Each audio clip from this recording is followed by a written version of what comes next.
Bab 513. Klan Gu Zaman Kuno. Di dalam sungai waktu, Sander memegang pedang suci Suanyuan dan terus melawan arus. Kini, dia sudah menjelajah kembali lebih dari 50 miliar tahun waktu. Tentunya, alasan utama dia bisa mundur sejauh lebih dari 50 miliar tahun adalah karena bantuan Feni sebelumnya. Tanpa bantuan tersebut, bakal amat sulit baginya untuk mundur sejauh itu sendirian. Makin jauh dia menjelajah, makin kuat hambatan waktu yang dia rasakan. Kini, dia mulai merasa kewalahan. Setelah sekian lama, Sander mendadak mengayunkan pedangnya ke samping. Srek. Waktu dan ruang terbelah, dia langsung berubah menjadi kilatan pedang dan menghilang dari tempat itu. Begitu muncul kembali, dia sudah berada di dalam pegunungan yang tak berujung. Sander melihat sekeliling, lalu duduk bersila. Dia berbicara dengan suara berat, "Tuan Pagoda, apa ada cara untuk menyembunyikan keberadaanku?" Dia tahu, apabila tak bisa menyembunyikan diri, sekalipun mengerahkan 3 jenis garis keturunannya sekaligus, bakal sulit baginya untuk bertahan hidup. Kini, dia membutuhkan waktu untuk meneliti garis keturunan ketiganya. Sebab, instingnya mengatakan bahwa dia belum sepenuhnya memahami potensi dari garis keturunan ketiganya ini. Usai terdiam sejenak, Pagoda kecil menjawab, "Tak ada." Sander pun merenung. Pagoda kecil melanjutkan, "Kemampuanku untuk menyembunyikan keberadaan sudah amat luar biasa. Tapi, kalau mereka masih bisa menemukanmu, itu berarti mereka bukan orang biasa, jadi metode penyembunyian apapun mungkin tak bakal berguna." Dia mengangguk pelan. "Aku mengerti."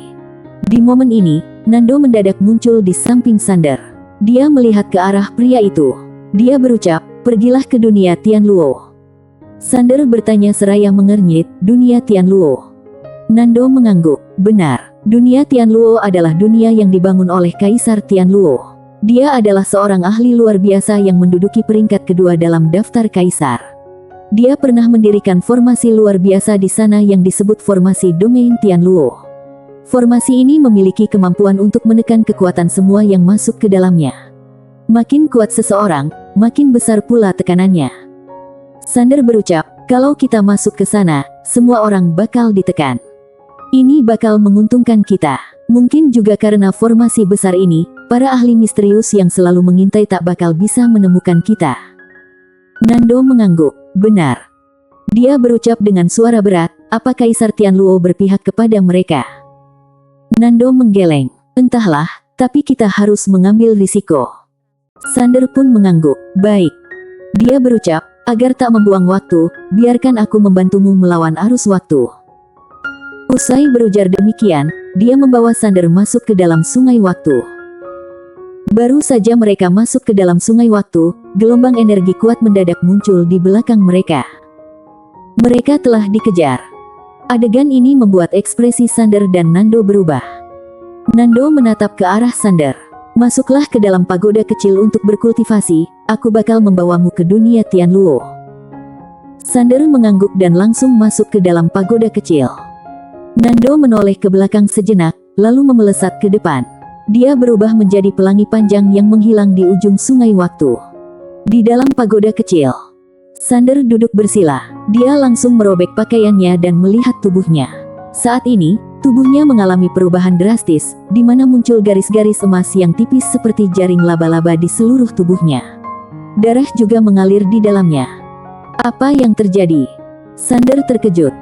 Di momen ini, Remy muncul di hadapan Sander.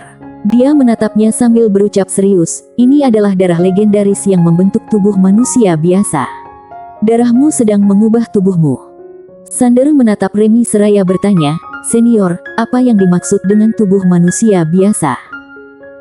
Dia menjawab dengan suara berat, "Melawan takdir dan melampaui Tao dengan tubuh manusia biasa." Sander mengerutkan kening, "Aku belum melampaui Tao." Remy menatap Sander, "Leluhurmu ada yang sudah melakukannya." Sander terdiam. "Ayah. Mustahil. Ayah adalah raja bekingan terkuat dalam sejarah. Dia bukan manusia biasa, juga tak memiliki garis keturunan manusia biasa." "Kakek. Kakek dianggap mulai dari awal. Setengahnya. Sebab, ayah dari kakek juga sangat luar biasa." "Lantas, siapa?" Berhubung mengingat sesuatu, mata Sander tiba-tiba membelalak. Bibi bergaun polos. Sial. Bagaimana bisa dia melupakan Destri? Destri melampaui Tao dengan tubuh manusia biasa, bukan? Namun, dia bukan kerabat dekatnya. Berhubung kepikiran dengan ini, Sander buru-buru bertanya, "Tuan Pagoda, apa sumber garis keturunanku adalah Bibi Destri?" Pagoda kecil menjawab, "Ya." Sander berucap dengan suara berat, "Tapi, dia bukan kerabat dekatku." Pagoda kecil menjawab, "Kenapa otakmu jadi tumpul?" Sander bingung. Pagoda kecil menjelaskan, setelah seseorang mengalami mutasi darah, siapa yang paling diuntungkan? Kerabat dekatnya. Lalu, siapa kerabat dekatnya? Ayahmu.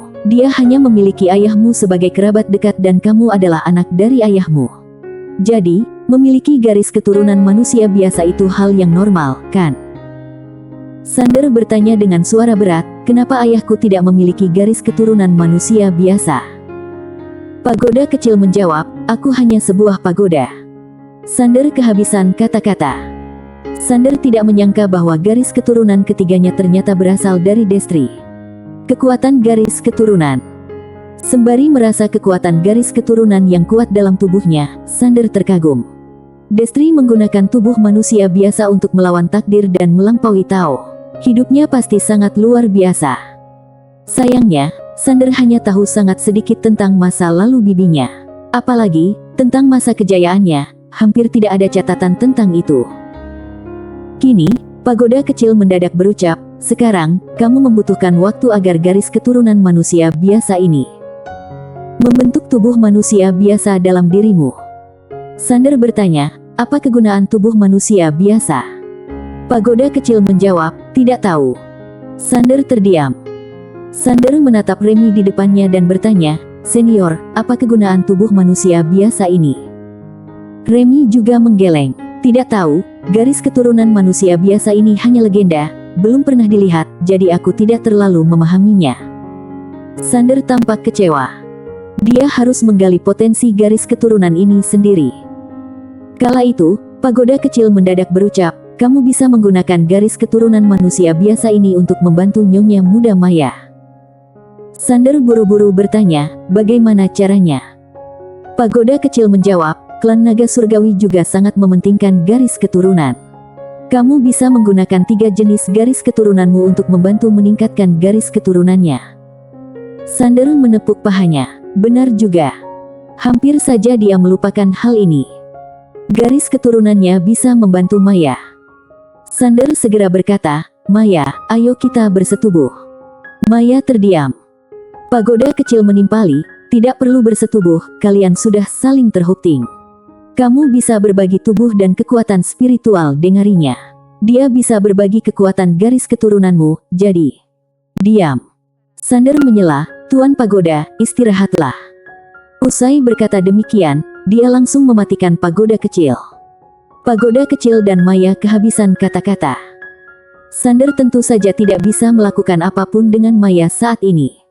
Jadi, dia hanya bisa mengikuti instruksi pagoda kecil, memungkinkan Maya untuk menggunakan kekuatan 3 garis keturunannya. Harus diakui bahwa efeknya sangat luar biasa. Ketika Maya mulai menggunakan kekuatan garis keturunannya, garis keturunan klan Naga Surgawi dalam dirinya langsung meningkat dengan drastis. Maya sebenarnya sudah sangat kuat, mengingat dia memiliki warisan dari naga leluhur. Selama ini, dia berjuang bersama Sander. Bukan hanya Sander yang mengalami peningkatan besar, Maya sendiri juga mendapatkan banyak peningkatan. Ketika Maya mulai menyerap kekuatan 3 garis keturunan Sander, auranya langsung meningkat secara signifikan. Sementara itu, Sander hanya bisa menunggu dengan tenang ketika garis keturunan manusia biasa mengubah tubuhnya. Di samping, Remy melihat Sander dengan ekspresi rumit. Garis keturunan manusia biasa. Tidak bisa disangkal, dia sangat terkejut. Dia tidak menyangka bahwa Sander memiliki garis keturunan legendaris ini. Selama waktu ini, dia telah menyaksikan betapa menakjubkannya Sander. Bakat, kekuatan tempur, ketabahan, semuanya luar biasa. Hanya kurang waktu. Pasti ketua sekte masa lalu tahu ini, jadi dia tidak akan memberi Sander waktu untuk berkembang. Remy menatap ke atas. Dia tahu ini adalah pertaruhan besar. Namun, ini layak dipertaruhkan. Kala itu, suara Nando terdengar dari kejauhan. "Remy, bantu aku." Kata-kata itu membuat ekspresi Remy berubah. Dia segera keluar dari pagoda kecil.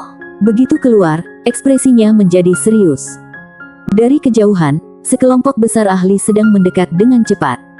Di depannya adalah Blake bersama beberapa kaisar lainnya. Ada 3 kaisar. Di samping, Nando berucap, "Kita hampir sampai di dunia Tianluo, bantu aku menahan mereka sebentar." Remy melihat ke arah Blake dan yang lainnya. Tanpa bicara, dia mengangkat tangannya perlahan. Seketika, cahaya merah memancar dari tubuhnya, lalu berubah menjadi bilah darah yang tajam. Itu menyerang Blake dan yang lainnya. Di kejauhan, mata Blake berkilat dingin. Dia melangkah maju, lalu melancarkan pukulan kuat. Seketika, ribuan kilatan pukulan menyapu seperti gelombang dari tinjunya. Bam! Seketika, sungai waktu bergejolak. Di sampingnya, Luka dan Arden juga menyerang bersamaan. Bam! Cahaya merah hancur seketika, tetapi Remy dan Nando sudah menghilang di kejauhan. Adegan ini membuat raut wajah Blake berubah menjadi sangat muram. Itu adalah Nando dan Remy. Mereka telah bergabung dengan Sander. Ekspresi Arden dan Luka juga menjadi muram. Mereka tidak menyangka kedua kaisar itu akan bergabung dengan Sander. Luka berucap, tujuan mereka pasti dunia Tianluo. Dunia Tianluo. Ucapan ini membuat Blake dan yang lainnya saling memandang, lalu mereka langsung bergegas ke depan. Luka juga segera mengejar. Apabila Sander dan yang lainnya masuk ke dunia Tianluo, itu akan sangat merugikan mereka. Sebab, dunia Tianluo sangat istimewa. Bahkan, mereka pun tidak berani sembarangan masuk ke sana.